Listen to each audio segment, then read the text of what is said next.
Hey friends, if you wish to fix Alt plus F4 not working on your Windows 11 computer, then please watch this video. I will guide you through the resolutions. So the first solution is to click inside the application. For example, this is the application. Click somewhere inside it, because if it's not clicked, it will not accept it for Alt plus F4. Now press Alt plus F4 and you will see the options associated with it. Okay. The second thing is to disable sticky keys, toggle keys and filter keys. Right click on the start button and select settings from the menu. Go to the accessibility tab and then you can scroll down to keyboard in the right pane and select keyboard, and make sure that all of these switches are toggled off. Now you can also remove function lock.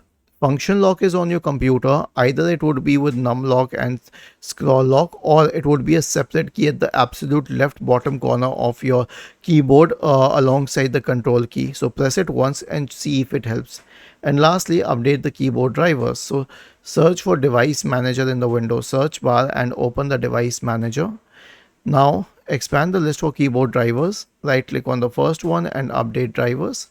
Right click on the second one and update drivers. Was this helpful? If yes, then please subscribe to the channel, and if not, then let us know in the comment section of the video on how we could help you further. Thank you for watching this video and have a nice day.